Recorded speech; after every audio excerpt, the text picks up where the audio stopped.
असतो मा सद्गमय तमसो मा ज्योतिर्गमय मृत्योर्मा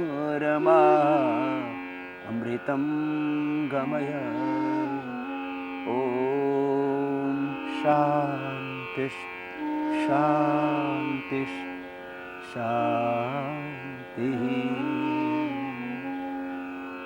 भारत की ऋषि संस्कृति में ऋग्वेद से चला आया योग का विज्ञान, जिससे हमारे पूर्वज ऋषि मुनियों ने दिया हमारी समस्त समस्याओं का प्रकृति से हमें समाधान।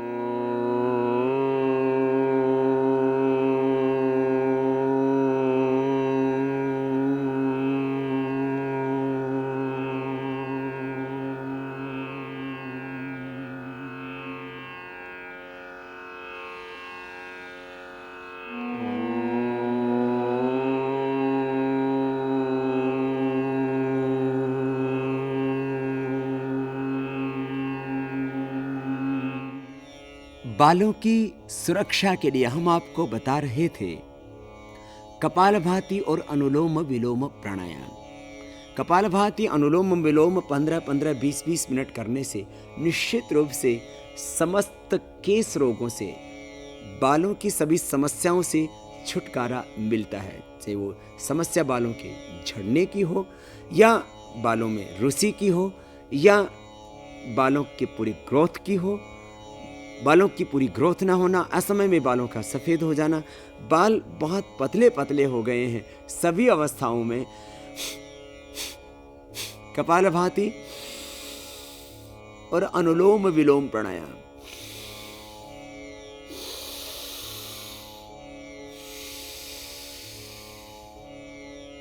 इन 2 प्राणायामों से तो पूरा लाभ होगा ही होगा। इन 2 प्राणायामों के अलावा कुछ आसन भी हैं खास, जो बालों की समस्याओं से दिलाते हैं आपको निजात। एक आसन है सर्वांग आसन और दूसरा है शीर्षासन। सर्वांग आसन और शीर्षासन दोनों ही आसन योग में परंपरा से चले आए हैं। शीर्षासन को आसनों का राजा कहा जाता है, वहीं सर्वांग आसन सभी अंगों को पोषण देने वाला आसन कहलाता है। सर्वांगासन और शीर्षासन के और भी बहुत से फायदे, लेकिन बालों की समस्या में ये दोनों ही आसन विशेष गुणकारी हैं, रामबाण का काम करते हैं ये दोनों आसन। मैंने कहा था कि जो हमारे खोपड़ी के हड्डी के जो स्टेम सेल्स हैं, उनको जब ऑक्सीजन पूरा नहीं मिलता तो स्टेम सेल मर जाते हैं और बाल झड़ने लग जाते हैं, बालों को पूरा पोषण नहीं मिलता है। तो स्टेम सेल्स को कैसे पहुंचाएं पूरी ऑक्सीजन, उसके लिए एक तरीका तो अनुलोम विलोम का है, क्योंकि सर्वांगासन और शीर्षासन सब न कर पाएंगे। जिनको हार्ट की प्रॉब्लम, जिनको बीपी हाई, जिनको कमर में दर्द है, जिनको सर्वाइकल स्पॉन्डिलाइटिस पेन है, जिनका शरीर बहुत भारी भरकम है, तो उस शरीर को संतुलित करने के लिए पहले उनको प्रयत्न करना होगा, तब वो जाकर के शरीर के स्वस्थ होने पर या भार के संतुलित होने पर वो आसन कर पाएंगे। तो जो सर्वांग आसन और शीर्षासन न कर पाए, वो अनुलोम विलोम कर लें, उससे ही उनको पूरा फायदा हो जाएगा और बालों की समस्याओं से छुटकारा मिल जाएगा।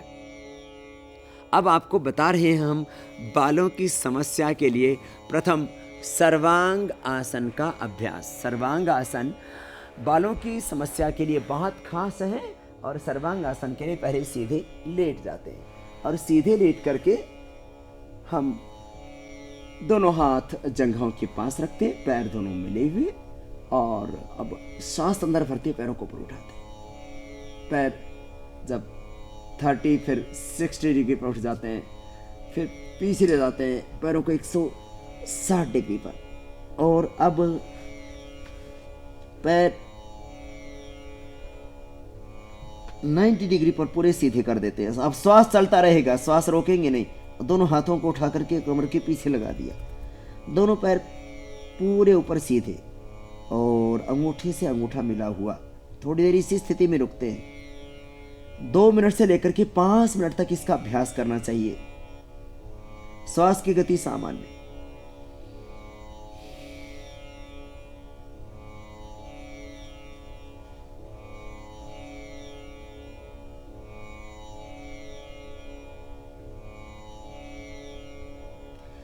और 1-2 मिनट इस स्थिति में पहले रुकें, फिर धीरे धीरे अभ्यास करके 5 मिनट तक कर सकते हैं। मैंने तो लोगों को 10 मिनट तक और आधा घंटे तक इस आसन को करते देखा है, लेकिन अति सर्वत्र वर्जित ज़्यादा नहीं करना चाहिए। हमारे गुरुकुल में एक सहपाठी थे, वो आधा घंटा शीर्षासन किया करते थे। खैर, इसके लाभ तो लाजमी हमें मिलेंगे ही मिलेंगे, लेकिन शरीर में कोई नुकसान भी नहीं होना चाहिए, इसलिए ज़्यादा नहीं करना चाहिए। 5 मिनट तक सब कर सकते हैं इस आसन को। जितनी देर सर्वांग आसन करें उतनी ही देर फिर शवासन में विश्राम करें और फिर बाएं करवट लेते हुए बैठ जाएं। ये नियम है सर्वांग आसन का। खास बात मैं कुछ और भी कहना चाहूंगा जो सर्वांग आसन के साथ जुड़ी हुई है। सर्वांग आसन से जहां केसों को सुरक्षा मिलेगी, केस आपके घने रहेंगे, काले रहेंगे, पुष्ट रहेंगे, केस आपके मजबूत रहेंगे, टूटेंगे नहीं, झड़ेंगे नहीं, और इसके साथ साथ आंखों को भी सुरक्षा देता है। यदि आप सर्वांग आसन करते हैं तो आपको 100 साल तक चश्मा नहीं चढ़ाना पड़ेगा आंखों पर। यदि आप सर्वांग आसन करते हैं आपके चेहरे पर ग्लो रहेगा। यदि आप सर्वांग आसन करते हैं आपको थायराइड की प्रॉब्लम नहीं होगी। यदि थायराइड की प्रॉब्लम होगी तो कपालभाति उज्जाई के साथ सर्वांग आसन कर लेंगे तो थायराइड की प्रॉब्लम खत्म हो जाती है। हाँ, आपको मेडिसिन लेने की रिक्वायरमेंट नहीं रह जाती है। सर्वांग आसन धातु रोगों में भी फायदा करता है। सेक्सुअल डिसऑर्डर्स, इनफर्टिलिटी की प्रॉब्लम, उसमें भी होता है लाभ। और सर्वांग आसन के साथ साथ अब आपको बताते हैं शीर्षासन। शीर्षासन भी बालों की समस्याओं के लिए बड़ा अद्भुत है। उसके और भी लाभ हैं, उससे मेमोरी भी शार्प होगी, उससे आंखों की रोशनी में भी फायदा होगा।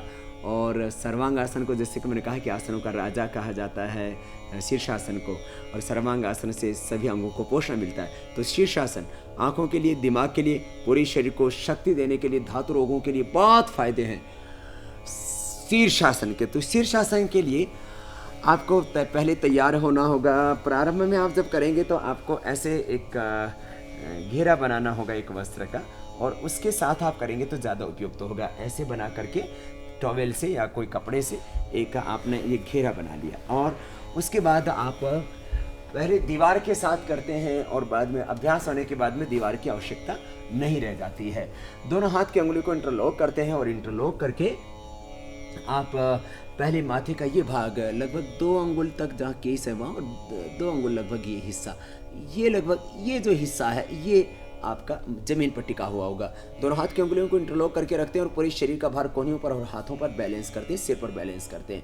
श्वास चल रहे होते हैं, धीरे धीरे ऊपर उठते हैं, थोड़ी देर रुकते हैं, 1-2 मिनट पहले दिन रुकें, फिर अभ्यास करके 5 मिनट तक जाए, फिर वापस आएँ, और फिर जितनी देर शीर्षासन किया उतनी देर या तो खड़े हो जाएं या शवासन में लेट जाएं। ये तरीका है शीर्षासन का। जिनको हार्ट की प्रॉब्लम है, बीपी हाई है, उनको ये आसन नहीं करना होता है। जो बीमार कमजोर लोग हैं उनको।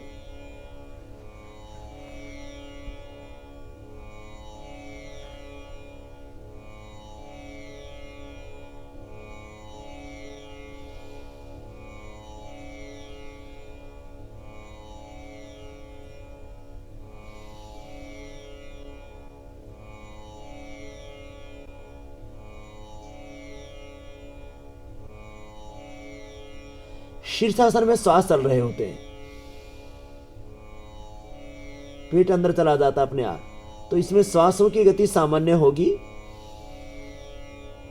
श्वास रोक के नहीं रखने।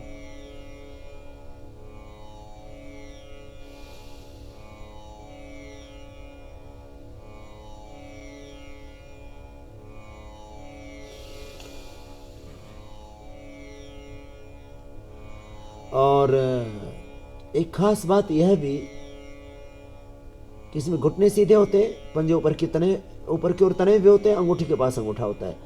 वापस आते इसमें आराम से नीचे ऐसे वापस आते हैं, धीरे धीरे, जैसे ऊपर गए थे वैसे ही वापस आराम से। थोड़ी देर इस स्थिति में रुकते हैं, फिर थोड़ी देर इस स्थिति में थोड़ा रुकते हैं, और बाद में आराम से आप ऐसे सामान्य स्थिति में आकर के या तो थोड़ी देर आप खड़े हो जाते हैं, और या आप थोड़ी देर के लिए शवासन में लेट जाते हैं।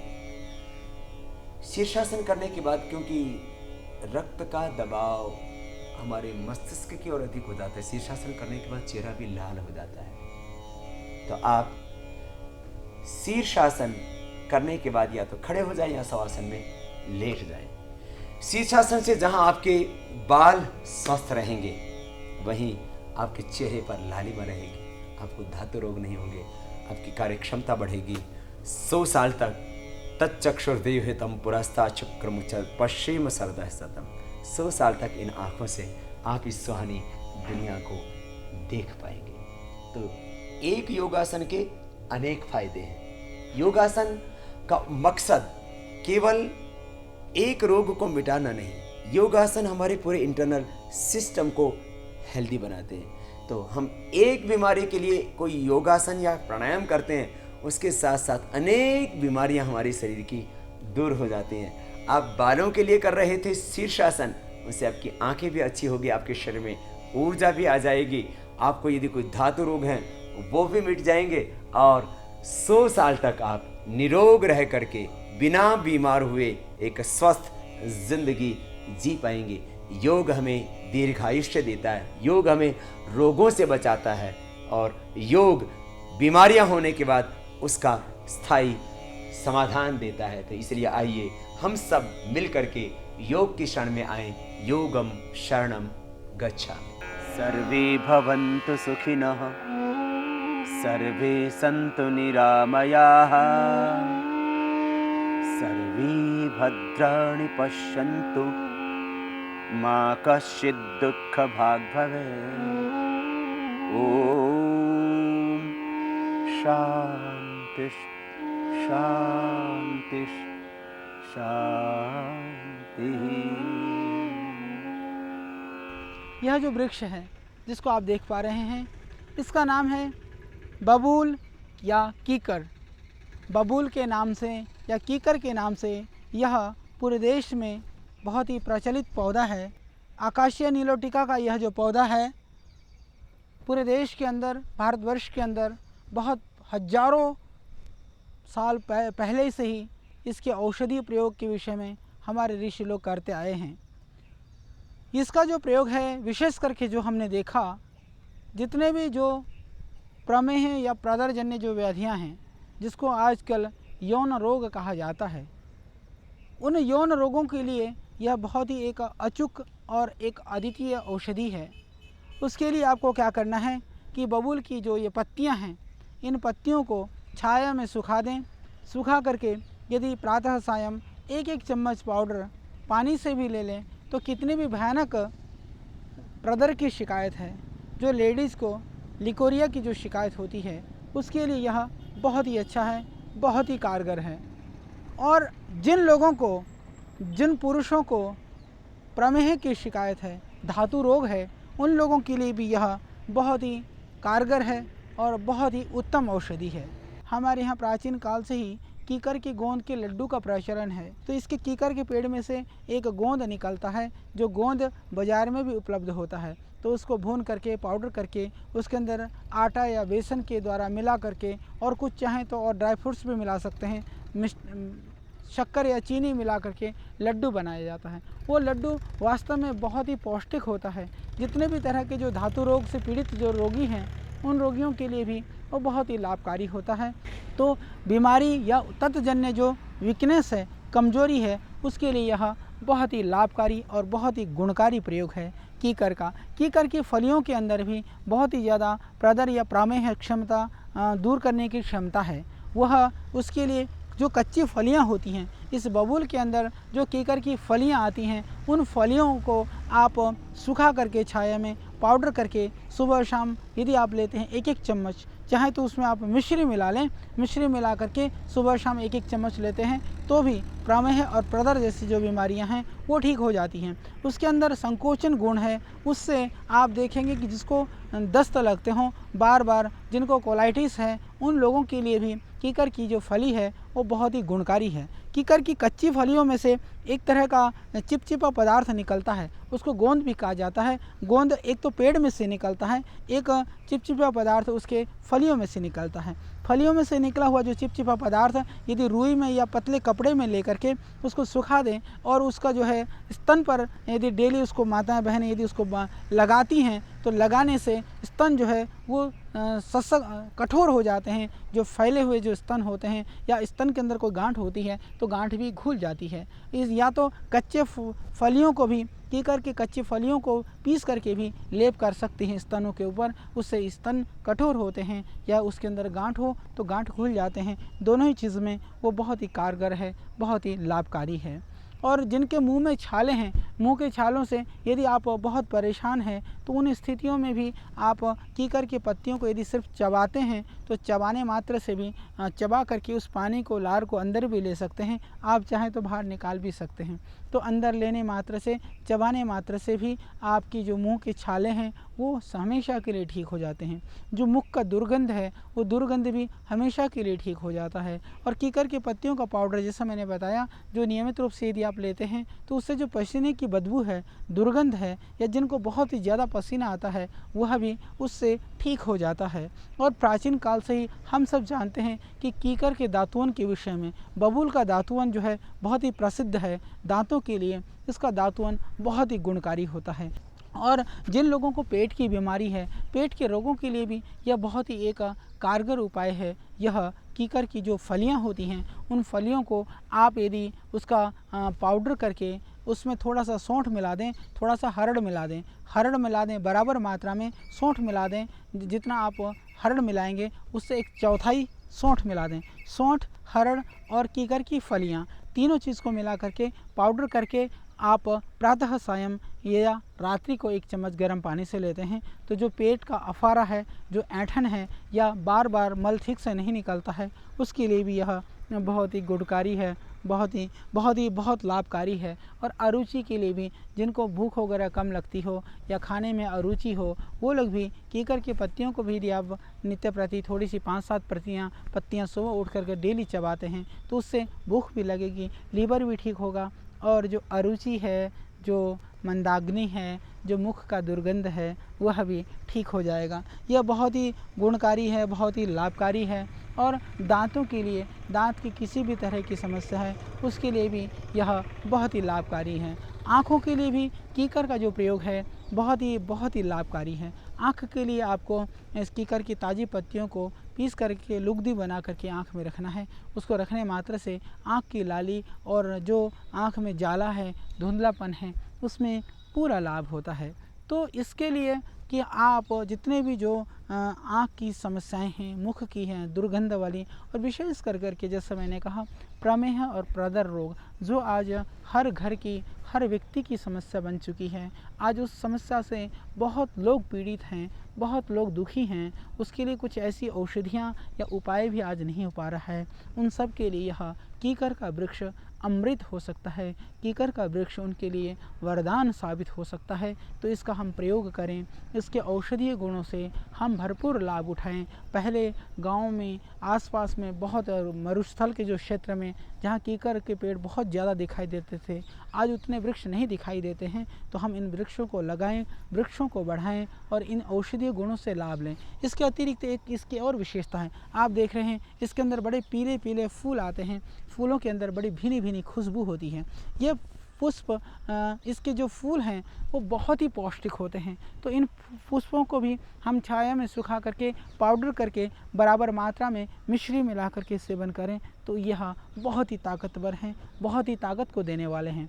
और कीकर के जो ये फूल हैं, फूल को यदि आप पीस करके उबटन की तरह से उसमें थोड़ा चंदन मिला करके या थोड़ा सा दूसरे जो उबटन की जो खुशबू वाली चीज़ हैं उनको मिला करके शरीर में लगाते हैं तो इससे शरीर की जो कांति है वह बढ़ जाती है। और जो कीकर की जो छाल के अंदर हमने देखा एक और गुण, यदि आपको किल मुहासे पिंपल्स भी हैं तो अंदर की छाल को घिस करके चेहरे पर लगाने से जो किल मुहासे हैं, पिंपल्स हैं, एक्ने हैं, उसमें भी इससे होता है लाभ। तो जवानों की सभी समस्याओं के लिए, यौन रोगों के लिए आप इसका ज़रूर प्रयोग करिए तो निश्चित रूप से आपको उन रोगों से मुक्ति मिलेगी। और इस कार्यक्रम के तहत हम आपके लिए और भी ढेर सारी जो जानकारियाँ हैं, वनस्पतियों के विषय में जो जानकारियाँ हैं, अनुसंधान के विषय में जानकारियाँ हैं, उसको लेकर के हम देते रहेंगे आपको जानकारी। देखते रहिए आप इस योग विज्ञान के कार्यक्रम को। ॐ भूर्भुवः स्वः तत्सवितुर्वरेण्यं भर्गो देवस्य धीमहि धियो यो न प्रचोदयात्। ॐ शान्ति शान्ति शान्ति। बालों के लिए प्रयोग किए जाने वाले तेल, उसमें होता है पेट्रोलियम प्रोडक्ट। पहले हमारे यहाँ पर परंपरा से सरसों का तेल, नारियल का तेल माताएं अक्सर सिर में लगाती थी। आयुर्वेद में बनने वाले जो ब्राह्मी आंवला केश तेल हो या महाभृंगराज तेल हो, वो तिल के तेल से बनाए जाते थे। वक्त के साथ व्यापार इतना प्रभावी हो गया कि उसमें लोगों ने व्यापार के नाम पर अत्याचारी करना शुरू कर दिया। ब्राह्मी आंवला केश तेल में पेट्रोलियम प्रोडक्ट और उसमें ब्राह्मी और आंवला का एसेंस मिला करके और कुछ दूसरे तीव्र एसेंस मिला करके बेचना लोगों ने शुरू कर दिया। याद रखें, यदि आप तेज गंध वाला कोई भी तेल लगाते हैं, वो बालों की कितनी सुरक्षा करेगा यह तो आपका भविष्य ही बताएगा, लेकिन जितने भी तेज गंध वाले तेल हैं वो आपके बालों को जल्दी सफ़ेद कर देंगे, ये पक्का है। और पेट्रोलियम प्रोडक्ट जो है वो आपके बालों को कितनी सुरक्षा दे पाएंगे, यह बहुत ही संदेहास्पद है। इसलिए आप सरसों का तेल लगाइए, तिल का तेल लगाइए, नारियल का तेल लगाइए, यह आपके लिए उत्तम है। यूँ हमने दिव्य केश तेल का प्रयोग किया और उसके परिणाम हमारे सामने बहुत सकारात्मक आए। आप घर में भी यदि तेल बनाना चाहते हैं तो आप बना सकते हैं। माना कि आपने 250 ग्राम तेल लिया, 250 ग्राम तेल में आप 250 ग्राम आंवले का रस डाल लीजिए। आंवला अभी सर्दी में बहुत मिल जाएगा। आंवले को कूट करके उसका रस निकाल लीजिए। 250 ग्राम सरसों का तेल ले लो या तिल का तेल ले लो। सरसों या तिल का तेल लिया आपने 250 ग्राम और उसमें 250 ग्राम आपने आंवले का रस मिला दिया। यदि कहीं पर मिल जाती है आपको ब्राह्मी, तो ब्राह्मी को कूट करके उसका भी रस मिला दीजिए, करीब 250 ग्राम आप। और बहुत जगह भृंगराज भी उपलब्ध हो जाता है। गवालों को अक्सर उसका पता होता है, छोटे छोटे उस पर फूल आते हैं। भृंगराज को भी कूट करके उसका भी आप रस जो है 250 ग्राम उसी तेल में मिला दीजिए। और 250 ग्राम रस आप उसमें मिलाइए गुड़हल के पत्तों का। ये घरेलू तेल बनकर के हो गया आपका तैयार। 250 ग्राम तेल, 250 ग्राम आंवले का रस, 250 ग्राम ब्राह्मी का रस, 250 ग्राम उसमें भृंगराज का रस और 250 ग्राम गुड़हल का रस। ये 250 ग्राम तेल और 250 ग्राम इन 4 औषधियों का रस, इसको मिला करके आपने पका दिया। और पकाने के बाद में जब ये 250 ग्राम ही शेष रह जाए, धीरे धीरे मंद आंच पर इसको पकाना चाहिए और इसको आप रख लीजिए और इसको फिर बालों में लगाइए। ये सब मिलाकर के 1.25 किलो हो गया। तब जब ये 250 ग्राम बच जाए तब इसको छान के रखना, इसको बालों में लगाना। ये जबरदस्त तेल है, माने बालों को पोषण देने के लिए, बालों को झड़ने से बचाने के लिए, बालों की पूरी ग्रोथ के लिए, बालों को असमय में सफ़ेद होने से बचाने के लिए ये प्रयोग बहुत ही प्रभावशाली है जो आपको हमने अभी बताया। अब एक प्रयोग हमने किया जो बहुत प्रभावशाली है, मैंने खुद बहुत लोगों पर उसको आजमाया था। उसके मटेरियल थोड़े कम मिलते हैं, लेकिन आपको हम चलते चलते उसको भी बता देते हैं। जिनके बाल पूरी तरह से झड़ जाते हैं, मैंने देखा कि खोपड़ी की हालात हथेली जैसी हो जाती है, ऐसे लोगों पर हमने नारियल का तेल लगभग 200-250 ग्राम लिया और इसमें एक इतना सा छत्ता पीली मक्खी का, ये जो पीली येलो कलर की जो है जो मक्खी होती है उसको भिरड़ बोलते हैं, ततैया बोलते हैं। तो ये पीले कलर का जो ततैया, जो भिरड़ जिसको बोलते हैं, यह अपना छत्ता बना लेता है। जब फिर वो बाद में छत्ता छोड़ के चला जाता है दूसरी जगह, तो वो भिरड़ का छत्ता पुराने मकान से या ईख के गन्नों के खेत से या कहीं पेड़ों से मिल जाता है। उस भिरड़ के छत्ते को हमने केवल इतना ही प्रयोग किया, भिरड़ के छत्ते को और नारियल के तेल में डाल करके पका दिया, और पकते पकते वो नारियल का तेल काला हो जाता है। करीब 2-2.5 घंटे इस पूरी प्रक्रिया में लग जाते हैं, धीरे धीरे उसको पकाते हैं, और वो जो भिरड़ का जो ततैये का जो छत्ता है वो भी पूरा काला पड़ जाता है। फिर उसके बाद में इस तेल को छान करके रख लेते हैं, इसको बालों में लगाते हैं। सच में इससे ये बालों का झड़ना बंद हो जाता है। मैं देखता जिनको ऐसे हाथ में ऐसे पकड़ो तो 150 बाल हाथों में आ जाते थे, ऐसे ऐसे झड़ते तो झड़ने बिल्कुल बंद हो गए। ये करना तो 5-5 मिनट ये लाभप्रद था ही था, लेकिन यह प्रयोग भी बहुत प्रभावी था। किसी के एलोपेशिया हो जाता है तो उसमें हमने देखा कि कोड़ी को घिस करके लगाने से नींबू के रस में, या शंख नाभि को घिस करके लगाने से उसमें विशेष रूप से फ़ायदा हो जाता है। इसमें और भी बहुत सारे हमने प्रयोग किए हैं, लेकिन सबसे बड़ी बात है यदि आप कपालभाति अनुलोम विलोम करते हैं और सर्वांग आसन और शीर्षासन करते हैं तो उससे मिलता है आपको समाधान, मिलते हैं आपको खूबसूरत, स्वस्थ और घने बाल।